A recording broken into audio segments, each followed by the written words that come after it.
ବାଲ୍ୟନ୍ତାର ଏହି ପବିତ୍ର ଭାଗବତ ଦେବଙ୍କ ପୀଠରେ ଚାଲିଥିବା ବିଶ୍ୱ ଶାନ୍ତି ମହାଯଜ୍ଞର ପାବନ ସନ୍ଧ୍ୟାରେ ଏହି ନୂତନ ବର୍ଷରେ ପ୍ରଜାପିତା ବ୍ରହ୍ମାକୁମାରୀ ଈଶ୍ୱରୀୟ ବିଶ୍ୱବିଦ୍ୟାଳୟକୁ ଆପଣମାନେ ନିମନ୍ତ୍ରିତ କରି ସେହି ଈଶ୍ୱରୀୟ ବିଶ୍ୱବିଦ୍ୟାଳୟର ବାର୍ତ୍ତାକୁ ଶ୍ରବଣ କରିବାକୁ ସମୟ ଦେଇଥିବାରୁ ପ୍ରଜାପିତା ବ୍ରହ୍ମାକୁମାରୀ ଈଶ୍ୱରୀୟ ବିଶ୍ୱବିଦ୍ୟାଳୟ ତରଫରୁ ଆପଣମାନଙ୍କୁ ବିଶେଷ ହାର୍ଦ୍ଦିକ ଈଶ୍ୱରୀୟ शुभेच्छा एवं समस्त विश्ववासी प्रभु पिता अमृत संतान मान को परम पिता परमात्मा अलौकिक निमंत्रण।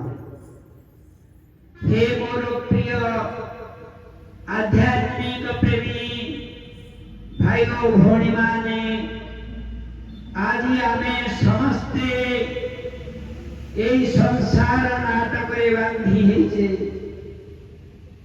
এই সংসার নাটক সার রূপরেখা আমକୁ ନଚେଇ ନଚି ବେହୋସ ବେଦନ କରିଦେଲାଣି। ଆମେ ସମସ୍ତେ ଏକ ଅନୁଭବୀଭୂତ ଆତ୍ମା ଯେ ଆମେ ସମସ୍ତେ ଦୁଃଖମୟ ସଂସାରରେ ଚିନ୍ତା ସମସ୍ୟା ଭୟ ରୋଗ ଆଳସ୍ୟର ବଳତ୍କାର